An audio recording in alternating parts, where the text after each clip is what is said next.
Latest news updates కోసం ఇప్పుడే download చేసుకోండి మీడియా ఎఫెక్ట్స్ యాప్.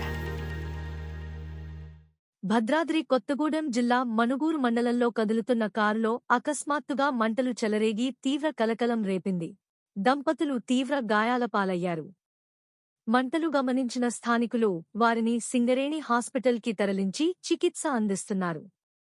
స్థానిక సహాయం, సమీపంలో ఉన్న ప్రజలు వెంటనే స్పందించి దంపతులను కాపాడి సింగరేణి హాస్పిటల్కి తరలించారు.